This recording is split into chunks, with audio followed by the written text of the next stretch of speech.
ఆహారం రుచిని పెంచడంలో కారం ప్రముఖ పాత్ర వహిస్తోంది. బీపీ భయంతో ఉప్పు లేని ఆహారాన్ని అన్న తింటారు, కానీ కారం లేని ఆహారం అంటే అందరికీ కష్టమే.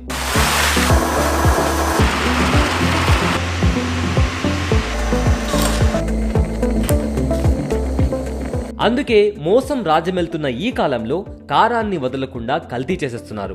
ఒకప్పటిలా ఎండిన మిరపకాయలను పొడిగా చేసి వాడడం కంటే మార్కెట్లోని ఇన్స్టాంట్ కారంపై ఆధారపడటం కూడా అక్రమాలకు అనుకూలంగా ఉన్నాయి.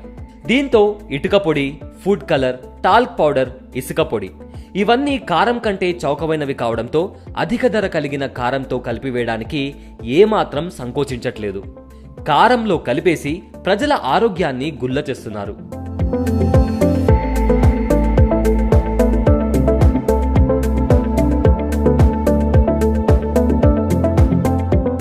కల్తీ కారం వాడితే తయారు చేసినోడికి ఏం కాదు, కానీ తిన్న పాపానికి మనమే అల్సర్, జీర్ణ వ్యవస్థ, కాలేయం, కిడ్నీలో రాళ్లు, చర్మ సమస్యలు వంటి బారిన పడాల్సి ఉంటుంది. అందుకే కల్తీ ఆహార పదార్థాల విషయంలో ప్రజలు ఎప్పటికప్పుడు అప్రమత్తంగా ఉండాలని food safety and standard authority of India సూచిస్తూ ఉంటుంది.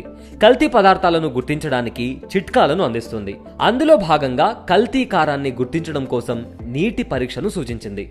అవునండి, కారం స్వచ్ఛతను నీటితో 10 సెకండ్లలో పరీక్షించవచ్చు. అందుకోసం ఒక గ్లాసు నీటిలో టీ స్పూన్ కారం పొడిని కలపాలి. తర్వాత గ్లాస్ అడుగుకు చేరిన కారం పొడిని చేతితో వేసుకొని రుద్దాలి.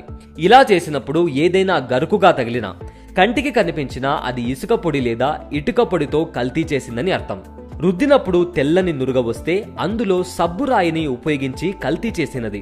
ఇంకా కారం పొడిని నీటిలో వేసినప్పుడు అది నేరుగా గ్లాసు అడుగుకు చేరితే స్వచ్ఛమైనదని, చారలుగా కిందికి చేరుకుంటే దానిలో ఫుడ్ కలర్ కలిపారని గమనించాలి. ముందు చెప్పినట్లుగా కల్తీ కారాన్ని ఆహారంలో ఉపయోగిస్తే ఆరోగ్య సమస్యలు తప్పవు.